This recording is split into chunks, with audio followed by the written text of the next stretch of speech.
Welcome all, hope everyone's all good. I'm doing quite well, work's quietening down now with the temperatures rising, so yeah, I'm getting a chance to actually crack on with a few bits. You can see, let's do the first thing. I've actually got some new plants there, and camellias are in bloom, or starting to, so we'll start over here with the boring stuff. Obviously skip to, 10 minutes or whatever you want to do if you don't want to go through this.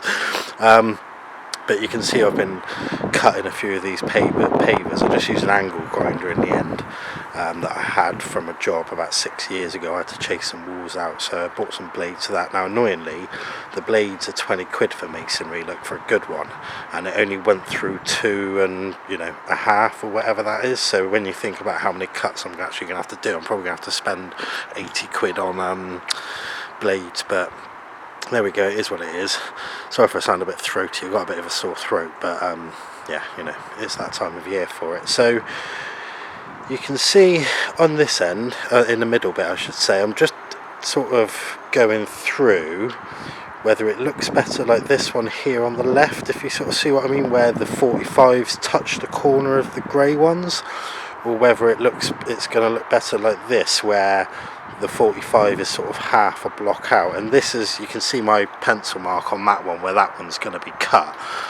And the only thing I'm thinking of is, like, is that odd square one, like, is that too much coping stone? Because it's only a sort of edging around of one coping stone effectively, if you see what I mean, and that makes it kind of almost too deep, as in the number 2 deep.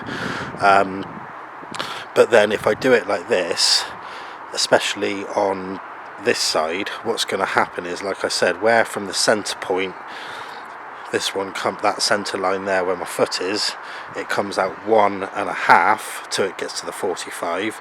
It would actually be 2, which means that then the 45 for this one, 1, 2, would actually start where this full block is, the sort of half block. And then on the other side, the flip side of that, which is what I was going on about with the tiki heads last time, which is actually my next thing, is that one, that 45 is set at kind of 1.5, and I was saying that because that's quite awkward, the bottom step, can you see how thin it is at the back and sort of how wide it is at the front? It's almost like a sort of trapezium, I guess is the word, or trapezoid, whatever that is. When it was spun round a touch clockwise, it hid a lot of that. You can see the mud mark where it was under that step, and then it kind of all worked better. So I think I'm going to do that, which means that I want this part to be a bit more paving stone, because the coping stones don't come out far enough to cover the whole step. So with that one there, I can kind of spin that around. That'll push whatever tiki head I put there out into the garden a bit more, which will mean I can get another one, which kind of just give enough to go up. But yeah, I think what I'm actually going to do, once I've decided on this part here whether I have them close cut like this or long cut like that on the other side, work out exactly where they're all going to go, and then you can see we've got a whole one here, and then put another whole one in there, cut one of these, put it in, and then I'll kind of go all the way back into the step, if that makes sense, and then I'll sit that step on top of them. And then I can sort of wiggle it around left and right. And what I was thinking is that because it's kind of effectively an octagon jutting out from the fence, so this is the 45 straight bit running up towards that fence post, and then somehow get a 45 jutting back into the fence. Yeah, there's, it's all octagons. That the top step needs to be on a 45, which it is, or thereabouts. And then if we think about from vertical, so straight from us to the tiki head is obviously no degrees, that's 45 degrees. This one really wants to be halfway, so 22.5 degrees. So I'm going to mock that up, see what that looks like. Otherwise I might do them both at 30 degrees, so we've got straight 30 degrees, 60 degrees, and then 90 degrees sort of thing, I don't know how that's going to work, but we'll soon find out. So anyway, that's just something.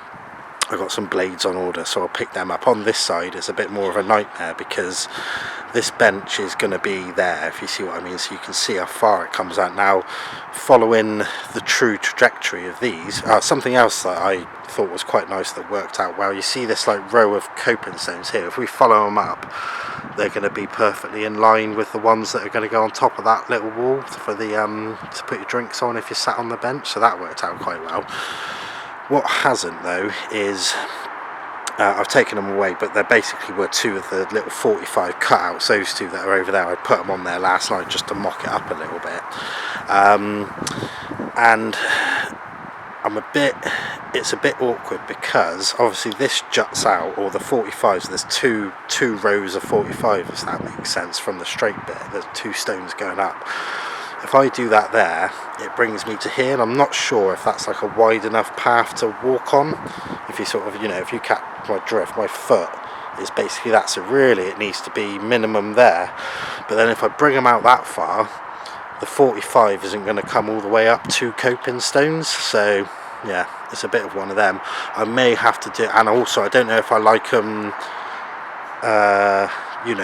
going the other way, because these are all, laid down horizontal as we're looking at them, and then it gets to there and then suddenly they're kind of like vertical, if that makes sense. So I'm not particularly keen on that, so I'm gonna have to come up with a kind of workaround for that. I don't know what I'm going to do with that yet, but I think next thing I'll do, because I know that I need to do it, I know that I want to put a kind of little paving slabs under all of that to sit the bench on, so I think the next thing I'm going to do is dig up some mud, because I still need to dig down here or rake it all back, chuck it in there, get the levels right, and then I'll sort of have another play with it when I've got the blades, and I can cut out some more as I go, sort of thing. And again on this side, with it being that's just one coping stone out of that 45, it needs to go two, but once we go two, we're jutting way past the step, so it may be I sort of meet both of them halfway, which should work out quite well hopefully, but we'll soon see. What should we do? So yeah, let's have a little wander around the garden. Two Jurassic Golds still doing alright, even though they're in pots, and the Ticky Heads, I sort these out. Atrata and the Blechnum spicant down there, they're actually quite particular, and it seems to be doing really well there.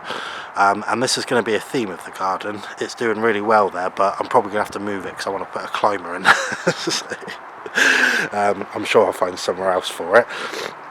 If we continue over here, the Fat Cedera, I had to chop him back a little bit more, because after that little frost we had the other week, it sort of started going black again. The Dryopteris Lepidopoda, they're all, you can see them all ready to come out. So my next thing is actually, because I haven't been down and got my hands in the soil and seeing how everything's doing up close, I'm going to go around and cut all the old fronds off. This Dixonia I think is dead. It was only a plant one, but that's okay, we've got a plan for that which we'll get to. This Dixonia, which has got a foot high trunk, is actually doing alright. After what I've done is I've taken the straw out and just dumped some leaves in there, as you can see, just to hopefully they'll rot down over the next couple of months or something maybe. But what's given me a bit of hope is that the bottom of the fronds is nice and green, if you know what I mean. So there you go, poet, and I know it. So yeah, we'll just leave that one. When the new ones come out, like last year, what I'll do is when one comes up, if any of these are in the way or whatever, I will chop them as and when, but ideally I'd like them to open the crown up a little bit. So just while we're here, actually, if we can just have a look at one, that Polystichum Herrenhausen over there, Polystichum Setiferum Herrenhausen, the one in the middle there, can you see how it's creeping out over the edging?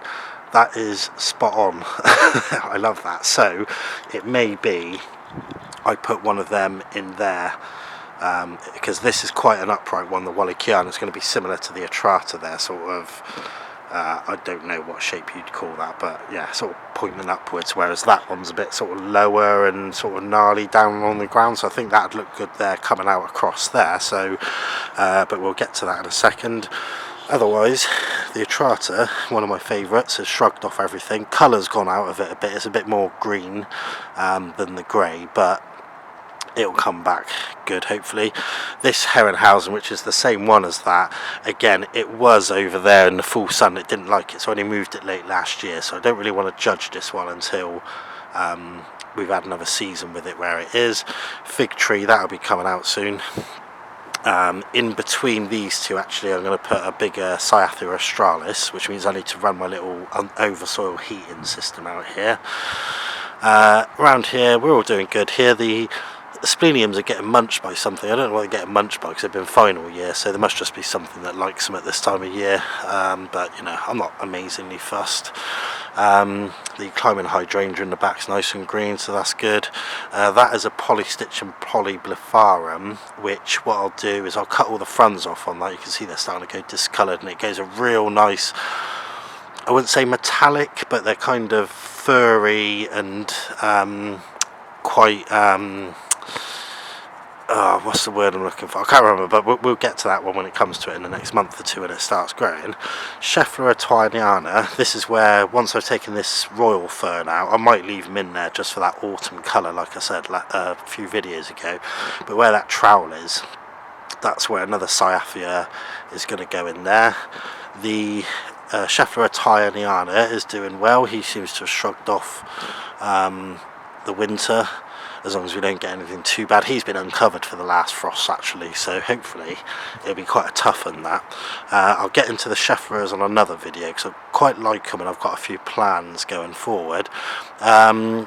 This one here, what's this? Oh yeah, this is another climbing hydrangea, Polystichum verbenoides. He's doing alright, as you can see. This one here, I keep forgetting the name of it, but apparently it's like related to bracken, so I might need to keep an eye on that one. Woodwardia radicans is not doing a lot at the moment, it's probably a bit cold for it.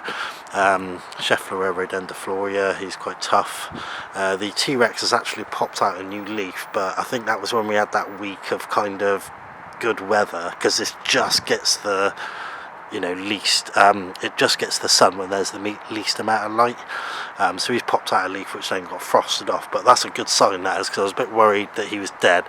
The Lophosauria doesn't look great at the moment, but we can see signs of life down in there. We've got some green. I don't know if you can see the undersides of those fronds are kind of silvery. No, you must be able to see that well. Wow. Anyway, when they grow, you will see, but they've kind of got silver underneath to them. So I'm hoping this one, I'm looking forward to it going some. Let's pop over here. The bananas are still not looking great. This one, whatever it was called, the Aphenis, he's had a real rough life. That he was covered by the dahlias, then he was covered by all the banana leaves that fell on top of it. Then I've shoved half that mulch all over it. There's gingers under there, but yeah, you got to be tough. This is another Dryopteris Lepidopoda, which is similar to the Atrata. I think it's just a bit more of a limey green, but this one will be moving, which I'll get to in a minute. The Erytherosa seems to be growing through the winter. That seems to have got a third bigger, and like I said, it was really nice through the winter, so that's a good one. Over here, not much going on. I still haven't tidied up my over-soil heating. Everything in there is doing okay. So let's get down over here. So these are the 4 ferns I've just got. One of them here, this is the Polystichum. This is the Polystichum Setiferum Plumosum Densum, similar to the Herrenhausen, the one that I was just raving about over there, except it's a bit more, you can probably just see that picture, it's a bit more dense. So that one's going to go over where that Dixonia is, so that'll be quite nice. And then we've got a Dryopteris Lepidopoda, which is similar to the Wallichiana, except it comes out pink. So he is going to go where that Wallichiana is, because in that bed the Erytherosa's got a tinge of red to it, the gingers have got a tinge of red, well they are red, they're burgundy. The Enseti is going to go in a pot sort of on the patio when it gets there, if you like, and then so it's all got like a bit of a red theme going on there, so good at that. And then the last two, I've got me small Cyathea Australis there, you can see. So we'll pot him up. I don't think I'll put him in the ground this year, I'll probably wait. And then this one, which caught my eye, which is really nice, it's like I said to him, oh, that looks really nice, looks like a Boston fern. He goes, yeah, it is.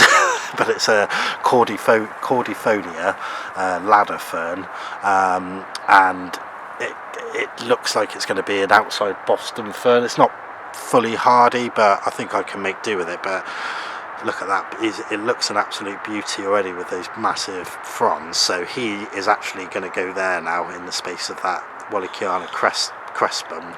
That one will be going in a pot on the front. This sword fern at the back here, the Polystichum muntium, he was going to go there.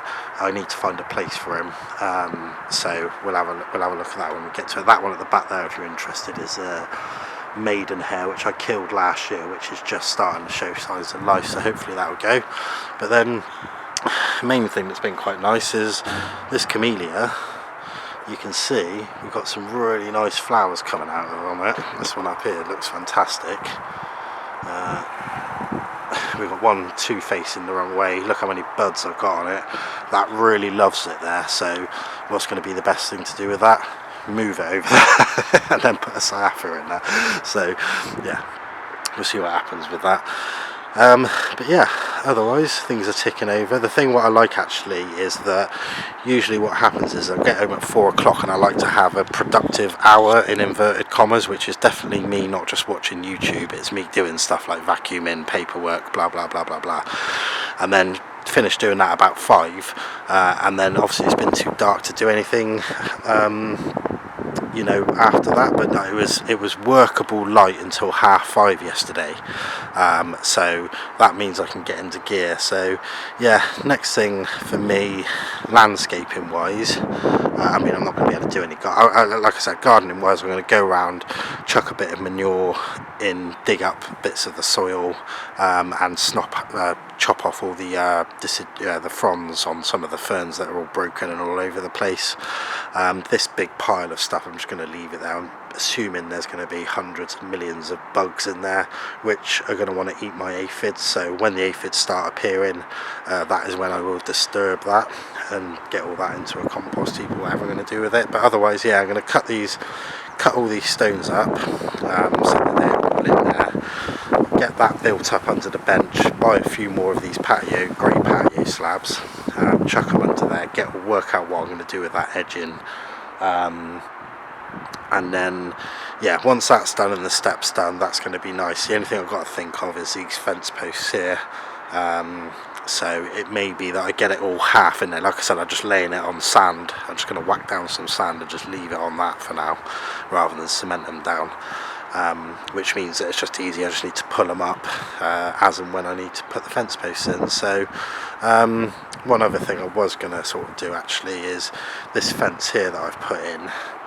I wasn't going to run it behind the bamboo, but because I'm going to cut the bamboo down so that because it's all growing towards me, if you see what I mean. I didn't chop the old growth off last year when I hacked it out my old deer's allotment, so I'm going to do that, chop it all down. Hopefully it'll send up new spikes in spring, but that will give me a chance to get in behind there and get this sort of fencing across that way, and I think that'll look quite nice. The only trouble I've got is that you can see the fence post is behind that fence there, but this fence post is actually in front of it because I couldn't get it in the ground, so it runs behind that one. So we're going to have to do a little bit of a trick of the eye.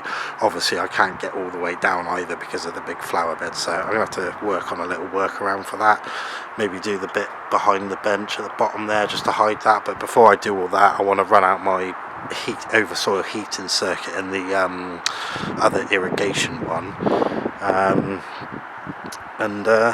yeah, that would be quite a good place to get on with in the spring and go from there. So anyway, hope you're all good. Apologise, it's been a bit windy, or my voice has been a bit weird, but yeah, it is what it is. Hope you're having a good one.